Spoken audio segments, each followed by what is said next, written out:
எங்கள் ஊரில் மாட்டு பொங்கல்னாலே தனி வைப்பு தான். என்னன்னு தானே கேட்குறீங்க? எல்லாருமே மாடு வச்சுருக்கவங்கலாம் தனித்தனியாக அவங்கவுங்க வீட்லேயே மாட்டுக்கான செலிப்ரேஷன்லாம் நடக்காது. ஊராக சேர்ந்து ஒரு கோவிலில் வந்து அவங்கவுங்க வச்சுருக்க மாட்டுக்கு எல்லாத்துக்குமே அந்த கயிறு, அவங்க வச்சுருந்த அந்த பூஜை ஜாமான், மாலை இது எல்லாமே வச்சு தான் படைப்பாங்க. அதே மாதிரி தான் இந்த வருஷமும் எங்கள் ஊரில் ஒருத்தவங்களுக்கு சீட்டு குடுக்க போகிறாங்க. அதில் யார் பேர் வருதோ அவங்க தான் அன்றைக்கி ஃபுல்லாமே படைக்கணும் அப்படிலாம் ஒரு ஐதீகம்லாம் இருக்குது. இது காலங்காலமாக பின்பற்றிட்டு வராங்க.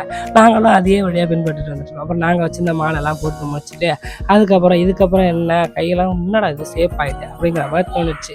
சரி, அதுக்கப்புறம் நான் வெடியை ஸ்டார்ட் பண்ண வேண்டியதான் அப்படின்னு சொல்லிட்டு, வெடி எதுக்குன்னு தானே கேட்குறீங்க? மாடெல்லாம் மிரள விடுவாங்களா, அதுக்காக தான்.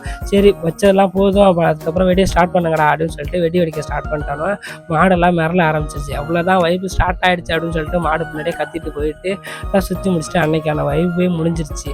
இதே மாதிரி உங்கள் ஊர்லேயும் எப்படி இருந்துச்சு அப்படின்னு சொல்லிட்டு மறக்காம கமெண்ட் பாக்ஸில் கமெண்ட் போட்டு அப்படியே நம்ம சேனல் மட்டும் சப்ஸ்கிரைப் பண்ணி விட்ருங்க. அடுத்தடுத்த வீடியோவுக்கு